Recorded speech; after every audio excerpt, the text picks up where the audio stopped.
Hi there, and welcome to Chimp Chat, a podcast aimed at helping you get the very best from your MailChimp account. Brought to you by those clever chimps at Chimp Answers, a MailChimp Pro partner. MailChimp email marketing is just what we do. Hi everyone, and thanks for joining us today for another of our, I'll call them the MailChimp Masters series.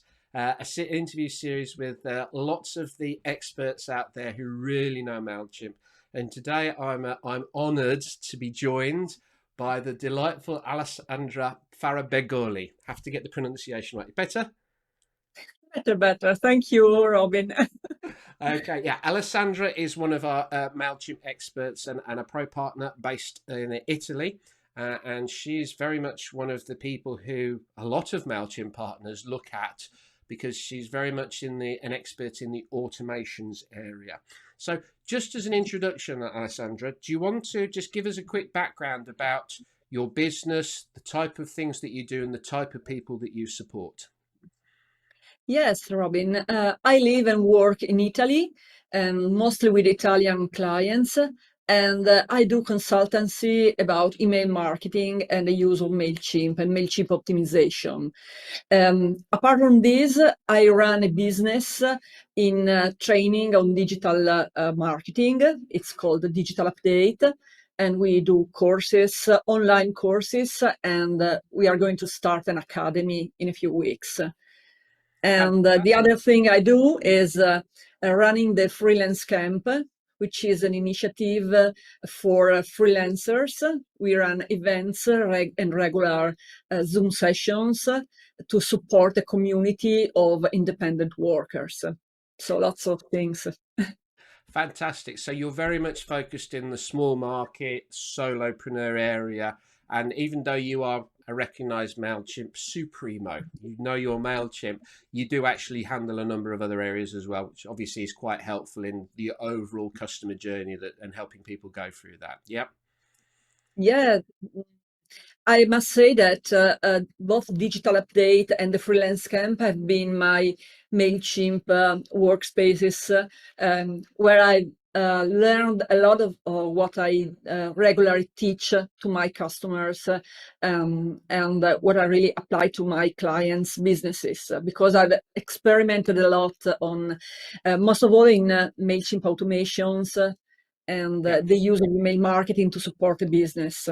Yeah, I'm exactly the same. I've learned from other people, and I think like you, I spend a lot of time just almost seeing how far you can push Mailchimp. Can I do this? Can I do that? When they brought customer journeys out 6 months ago, I was like a little kid in a toy shop. It was like great. I look, try this. Can you do this? Can you do that? And we both agree that there's some things that we'd still love it to do, but it's definitely something that is enhanced the ability to automate in MailChimp, isn't it? Yes, of course.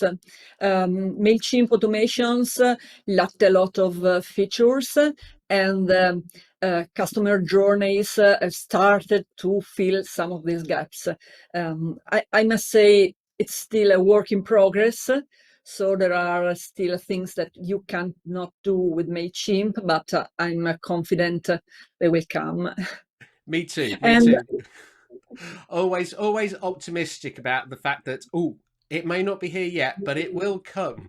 Will be there. So like they recently added in the fact that you can now update a field based on in the customer journey, which I thought that was finally something that was missing, which was quite nice.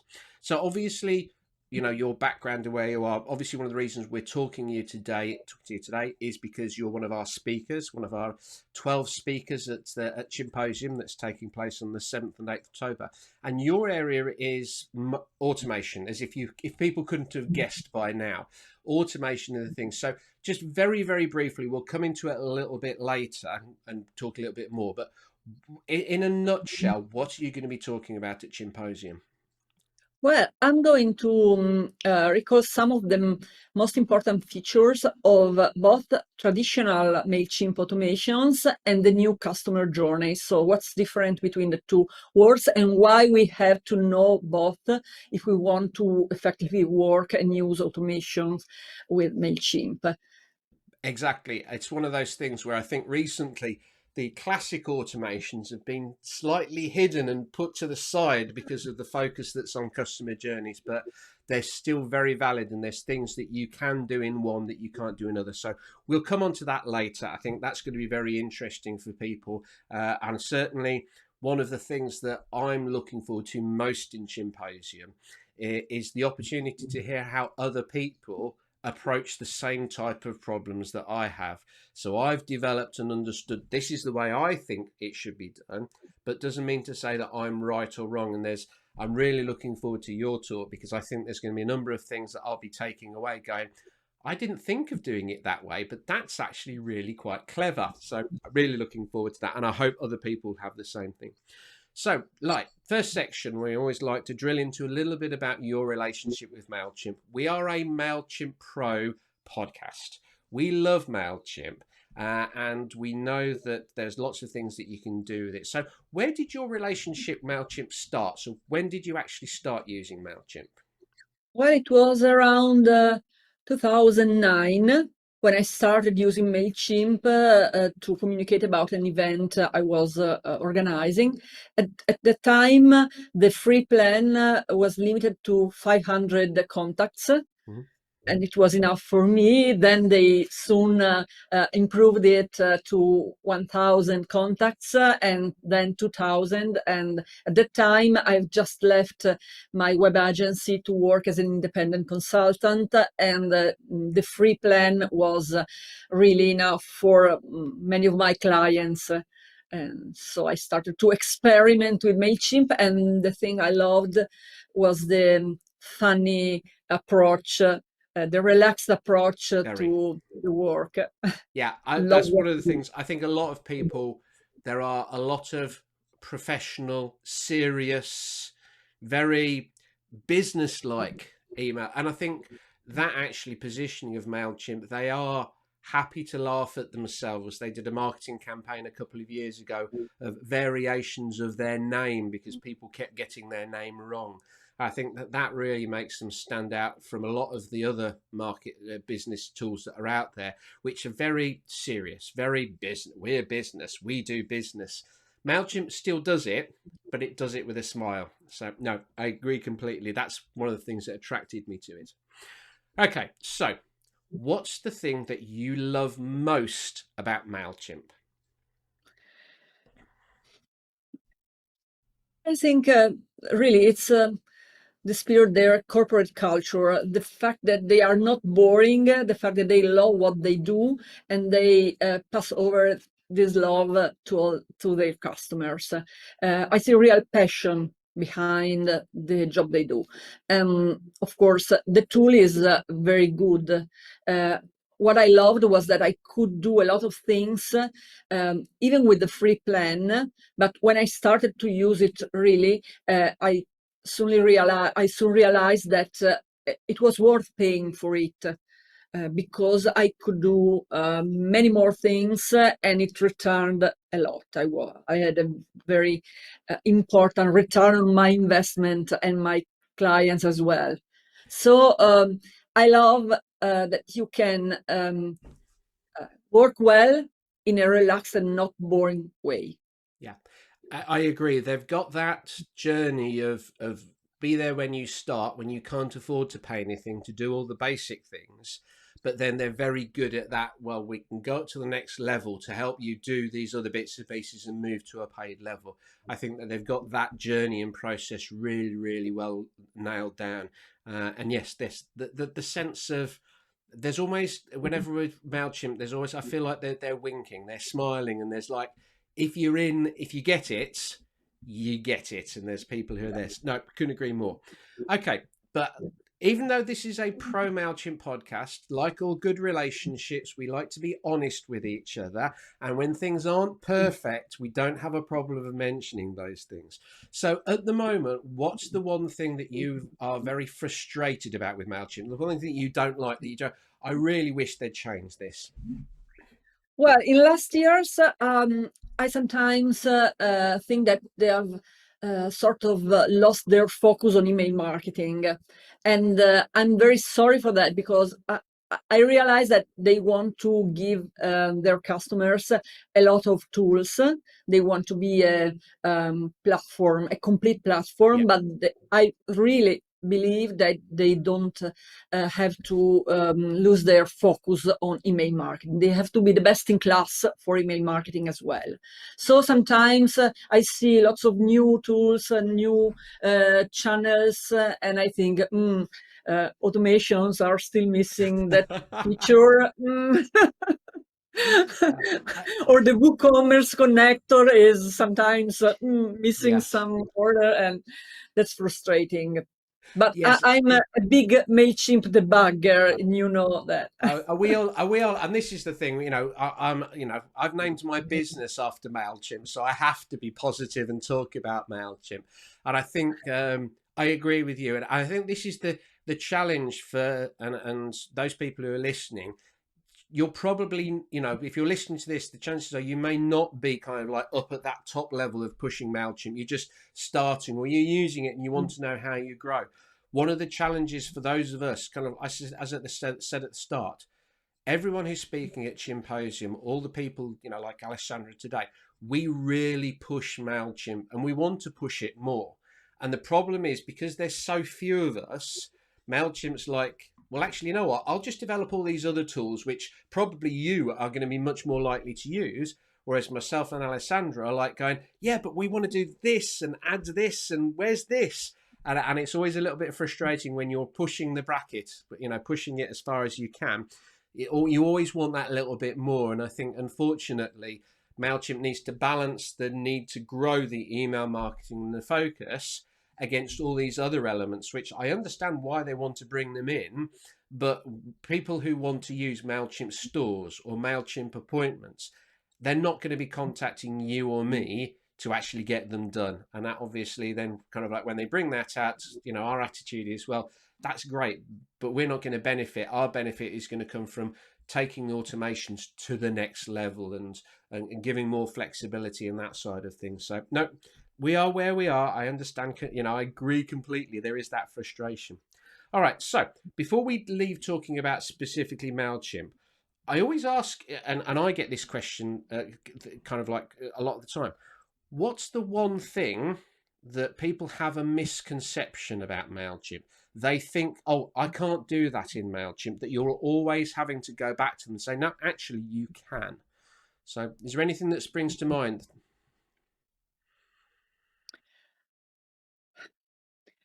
I mean, Robert, whenever I start a consultancy with a new client, I always see them using 5 or 10% of MailChimp functionalities, features. And they, for example, they use so badly the email editor, the campaign editor, Yes. that allows you to build really good emails, Mm-hmm. really nice emails without custom coding. And I always see people sending very, very basic newsletters, very, very basic email campaigns that comes really out of the box Yes. with all that gray background and Oh, yeah. standard fonts. And I say, well, it takes so little to make them more beautiful and more appropriate and in line with your brand. And so, Oh, yeah, no, that is, yeah. People, again, there's so many times people just scratch the surface of what they can do, and it's like, what, I can design an email that looks like that. I can do it, and you go, yes, yes, you can. Mailchimp does allow you to do that, and yeah, I think there are many times I've seen people who they continuously go, oh, I can't do that in Mailchimp, and you go, no, you can, and designing emails is definitely one of those things. So. Right, okay. Let's broaden our scope a little bit now and start focusing and giving people some advice and guidance on some of the key areas of email marketing as a whole. Okay, so what do you think? What would you say to someone who came to you and they hadn't really, they may have got a website, they haven't really started with email marketing. how would you advise them to, what steps would you advise they go through so that they started in the right way? Well, I always say that no medium works in a vacuum. So you must always think about your email marketing strategy in the context of your general marketing strategy and business strategy. So you have to understand your customers, understand their customer journey, not in terms of MailChimp, but in the general terms of how they came to you, what they need, what they have to do in their life and their business. And you have to think of email as a recurring touch point in their journey. So how can you integrate the communication you send via email with the rest of your strategy? Once you have understood this, once you have identified the key contents, the key messages, and the most important moments of contact between you and your customers, then you understand how you can organize your email marketing strategy by dividing the communication you send regularly and the things you have to automate. No, that's a really good point, and it's very easy for people to dive into the technology before they've actually really worked out how it's going to fit together with the other things they do. So again, you see people do email marketing, but they haven't really thought it through as part of everything else, and understand that email marketing is just one part of the tools that you've got available. And it's very easy to go, oh, I'll do that. But if you haven't got the other things set up, it's, you're not doing the things the right way. So no, definitely good advice for that. Okay, so what about someone who's a little bit more advanced in their email marketing? So they've been doing it for a few years. They may have got a welcome automation set up. They're sending regular communication. And what would you generally, obviously it's hard to give specific examples, but what would you say to them of things that they could be looking at to take their email marketing really to the next level? Well, I think at this level, segmentation is one of the key factors. You have to understand that there is no message who suits of your audience. Um, as long as your audience grows, you have to differentiate your messages. You have to understand whom not to write to. Yes. Yeah, that's the most difficult thing, because I often see people saying, well, we have a big list, so we send our email campaign to all the list, to the whole list, because it costs nothing. No, it costs your reputation, and you are stressing your list, and you are growing your the end of your success. Yeah, I love the way you said that people think, oh, I can send the same email to everyone because it's not costing me anything, but it is costing you something. It's like I say, it's costing you reputation. It's diluting your effectiveness. It's almost when you're writing an email, you should be asking a question, not necessarily who should get this email, but just as much ask the question, who shouldn't get to this email? Who should I not send this to? Because if they receive it, they will. And I always kind of like the expression I got. You see those YouTube videos where the dogs, and the dog kind of like the owner says something and the dog goes, what? That it's like you don't want people who receive your email to go, huh? Because that means that it wasn't for them, and it's very easy to send the same email to everyone, but just because it's easy doesn't mean it's the right thing to do. No, couldn't agree more. Okay. um as someone who works with freelancers, and obviously there's going to be people like you who use MailChimp to help their customers, whether they're VAs, whether they're support staff, or whatever. If I came to you and said, I'm thinking of starting to offer services to my clients and use MailChimp as being one of those services, is there any advice that you would be able to give to that person that would allow them to, kind of like be better and succeed at that? I would certainly advise them to join a community.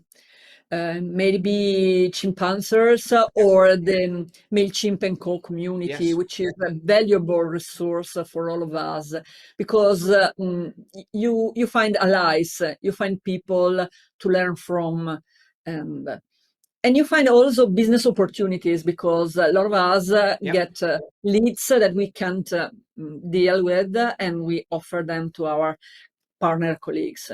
I think that's a fantastic piece of advice. It's one that I was in the background. I was thinking kind of like there's a number of ways you could take that, but I think one of the things that all of us who've been involved in the Mailchimp and Co and the development of the partner program, we wouldn't be speaking today. We wouldn't be having this conversation if it wasn't for the developments that Mailchimp have had, and I agree, and I'm sure you probably felt this as well. Kind of like from the although your English is excellent, it is not your native language, and there is always that sense. Even me in a market, I never knew whether what I was doing, my approach, how I managed customers, how I used the tool. I didn't know whether it was right or wrong, because 2 or 3 years ago there was no one to speak to. And yet now we've got this really strong community on the Slack channel which MailChimp has set up. And it's fantastic. As you say, we can share advice, we can share, a number of times. It's kind of like, I think every time someone comes in and says, can you do this in automation? There's like you, me and David Sandell are kind of like, who can get the answer in first? Yeah. Because, but the fact that we want to help other people, that's the thing that's nice. We realize that there are 12, 13 million users of MailChimp all around the world. There's probably about 800 to a million paid users, as it were, and yet there are only, I think, 700, and I think I looked earlier today, there are 763 experts on the MailChimp expert directory. But if you think about that, that means that kind of like there are probably at least 1,000 customers per 1,000 paying customers per MailChimp expert out there.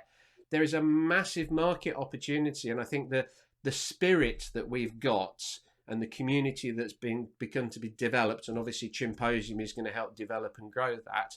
I think it's fantastic. I absolutely love it. It's been really, really, really good fun. Okay, so speaking of Chimposium, and obviously we alluded to that, we mentioned this earlier. You're going to be focusing on kind of like the the automation side of things. So this is kind of like, again, I'd like to think I know a bit about automation, but I aspire to get to where you are with automations. So can you just expand a little bit more and give people kind of like a sense? So obviously you're going to talk a little bit about the difference between customer journeys and automations. What are some of things that you're going to talk about that are going to get people excited and want to attend your session? Well, I'm going to speak about classic automations, because they are the only ones that you can use both in free plans and in essential as well. Basically, on essential plans, you just have customer journeys of 4 Steps. points. Yeah. That's really not a lot.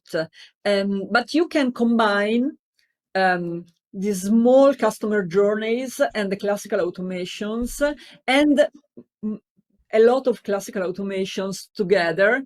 You have to think like you were just playing with Lego. I Yeah. don't know if the Yeah. pronunciation is okay. No, perfect. Yes, I when I was a kid, Build built those.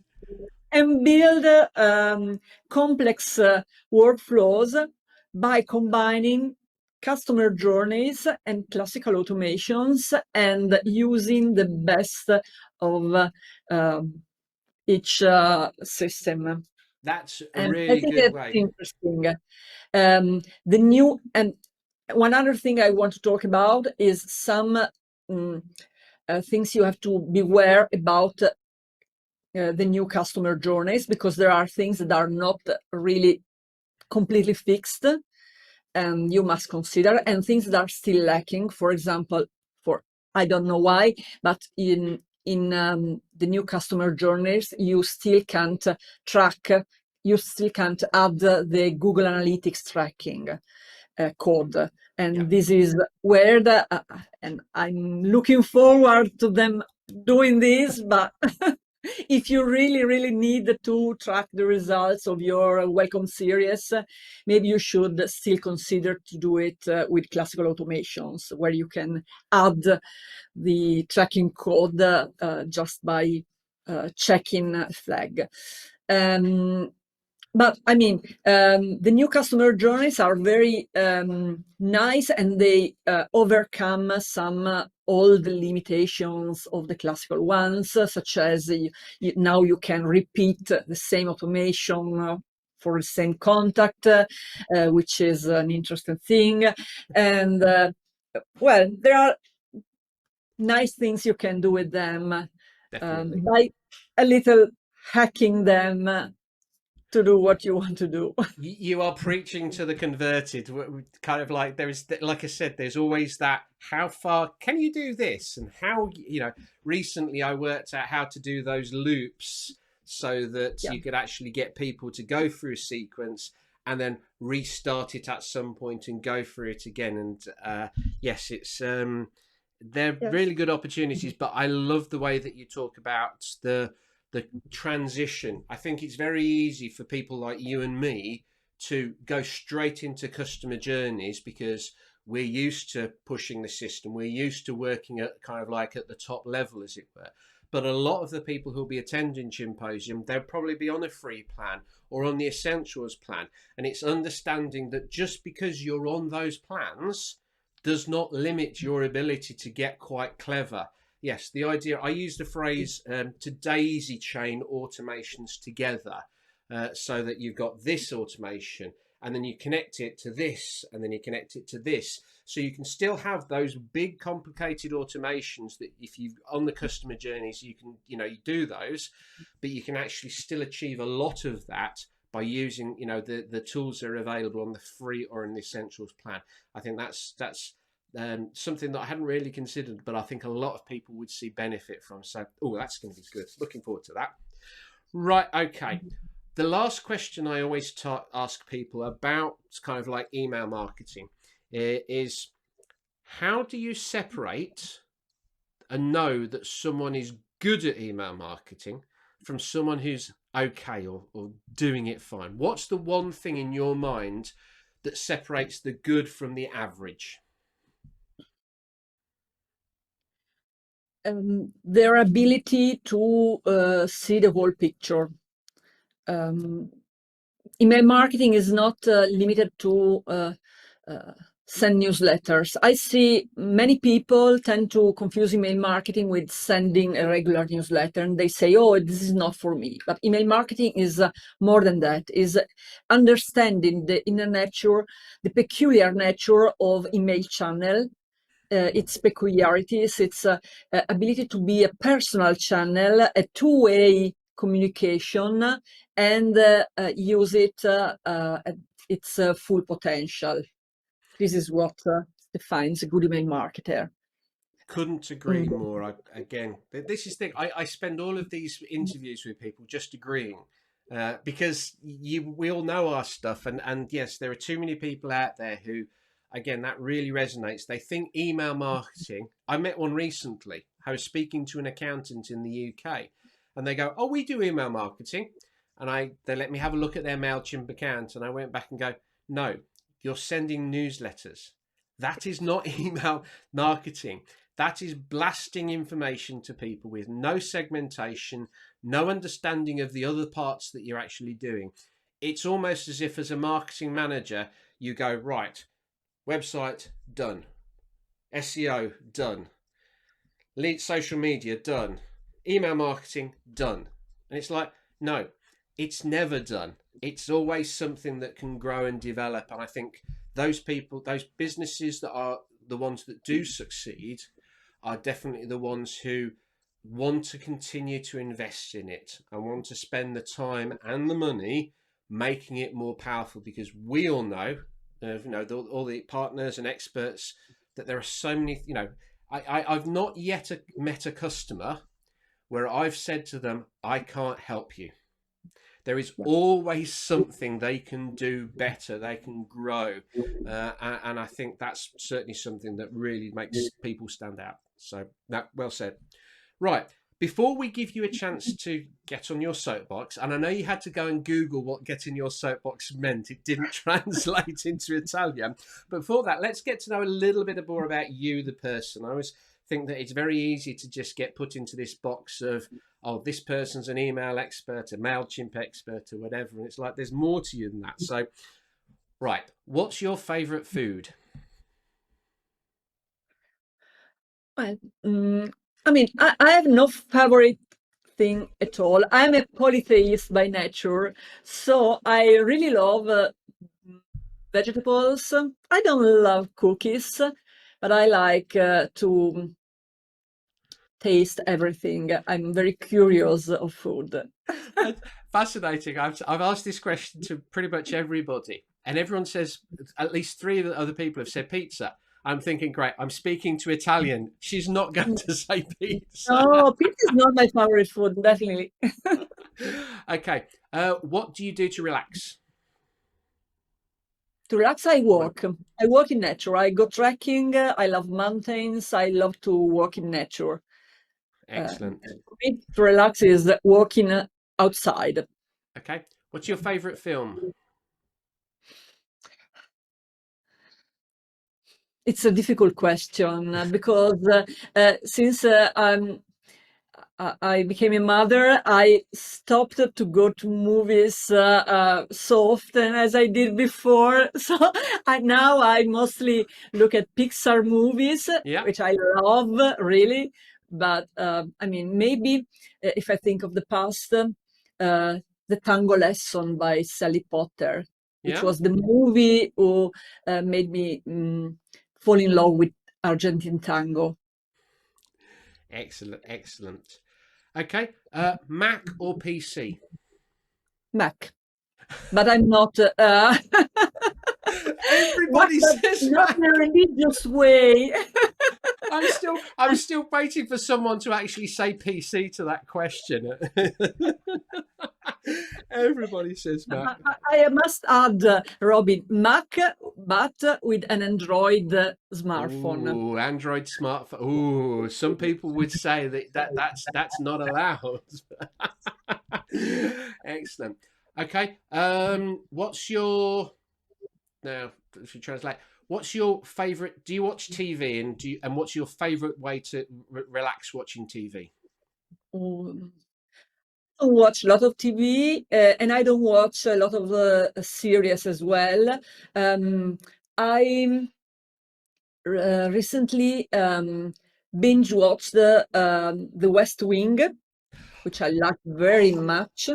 Really My love. favorite program. If you ask me, my favorite program of all time.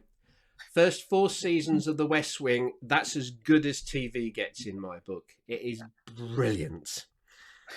No, definitely. You were already high in my estimations, Alessandra. You've now grown even more with that. Fantastic.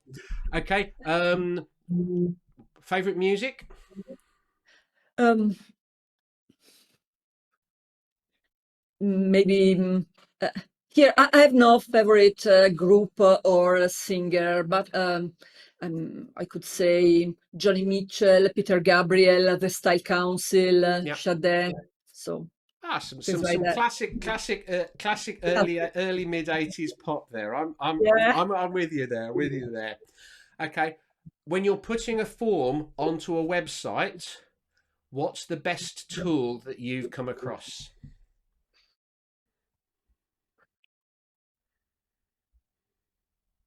In a website, I don't do coding anymore. Um, but when I have to build a form, I generally use Google Form, Yeah. which is excellent, I think. I use the SurveyMonkey, Yeah. but And I mean now if you want to embed a form in a WordPress website. I ask my web designer. Brilliant answer. Oh, I like that. I remember that. No, yeah, no, right. I'll worry about that's someone else's job. I'll just concentrate on this. Brilliant. Love that. Do what you do best and link to the rest. That's a really good message actually, and it's one that I've learned over the last couple of years actually is that the businesses that succeed are the ones who the owner or the person who's in charge of the business knows what they do and doesn't do all the other stuff and has got a team of people to support them in terms of doing that. No, that's fantastic. That brilliant. Right, okay. Now you get to have a rant. Okay, so every person who comes on, I always like to give them a chance to, as I say, get on the soapbox, which hopefully now you translate. It's the Vatican, it's the Pope's addressing the masses, kind of like, you know, at Christmas or Easter, and a message. But your message is one of, I really wish this would happen. So Yeah. the floor is yours. Understand the permission marketing. You can't write to everybody you have in your contact list. Just because one person asked you for an advice or a quote 2 years ago, you can't put them in your mailing list. Or just before I came to your stand at a fair, you can't send me your newsletter if you didn't ask me. Oh, I love that. That is so true. It's, you know, obviously we all know MailChimp is a permission based tool, but so many people forget that. And I very much, I kind of like agree completely, but I look at it from the point of view of, well, if you haven't got someone's permission, when you send them an email, how do you know that they're going to want to open it? How did you know that they're going to engage with it? You know, if you're that permission is not just permission of I can send you an email. It's actually them saying, I want you to send me an email. I want to read because I think there's some benefit. And too many times people go, oh, it's the most misused statistic in MailChimp is how big is your audience? The Yeah. question we should be asking is, on average, how many people open your emails? Because if you're sending an email and someone doesn't open it, does it really count? And if I can add one thing, when you ask me for permission to send me your newsletter, you have to explain me what your newsletter is about, because enter my mailing list is not a call to action. It's a vague Definitely. promise of something that I want to know. I don't want to give you my email address and just guessing what's going on with it. I want to know how many times you are going to write me, what kind of topics you are going to put in your newsletters or in your emails, things like that. So be Definitely. specific and be sincere over about what you are going to write me. Then I can give you my email address in a really giving you the permission to really write to me. Definitely. Definitely. That's, how shall I put it? Transparency. When you're asking someone to join your list, the more transparent you are, the more likely that you'll get good people. And that's the thing. It's not about getting anybody on your list. It's about getting the right people. And the only way you're going to get the right people is to be transparent with them, as you've just said. Fantastic. Oh, that's a lovely message to end on. I really like that. Brilliant. So for those of you who are listening, Alessandra, as I said, is one of our MailChimp masters. She will be speaking at Chimposium on the 7th and the 8th of October. I think you're on the Thursday morning, if memory serves me right. So if you want to know how to take your MailChimp automations to the next level, or even if you just want to know where to start with MailChimp automations and understand some of the things that you can do on the free or in the essentials plan, then that is definitely going to be something that you want to watch and listen and get involved in. So for those of people out there who want to contact you directly and learn a little bit more about what you do, what's the best way for them to do that? They can Google me, Alessandra Farabegoli, and they will find my website and my LinkedIn profile. Those are the best ways to contact me. Excellent. So website and LinkedIn. So yeah, so that's obviously Alessandra's full name, and I'll try and make sure I'm going to have to practice. So when I present, at the Chimposium event, and I have to introduce you, I'm going to really be working on my pronunciation to make sure that your name is there. But yes, basically Alessandra's details will be attached to this, and you'll be able to go and check her out. That was very, very enjoyable, Alessandra. Thank you so much for giving us your time. And there's some really powerful kind of like broader messages that came out. Some of the times when I speak to people, they talk about specific things, but I think there's 2 or 3 things that you've talked about today which are really important and slightly bigger picture things that if people don't pay attention to, they're going to struggle with their email marketing. So thank you so much for your time.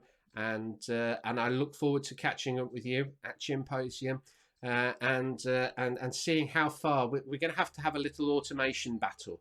Be kind of like I think MailChimp should actually go, right, here's a job, you've got an hour to do it, and all of us automation experts see who gets to do it quickest. Thank you, Robin. Thank you. Bye. Thank you. Bye. Thanks for listening. And if you found this podcast really helpful, then here's what you can do next to broaden your understanding of MailChimp. You can join our free Facebook group. It's the biggest MailChimp support group in the world. Just search MailChimp Answers on Facebook. You can take our free MailChimp Medical to find out the health of your MailChimp account and what you can do to improve it. Just visit chimpanswers.com and follow the prompts.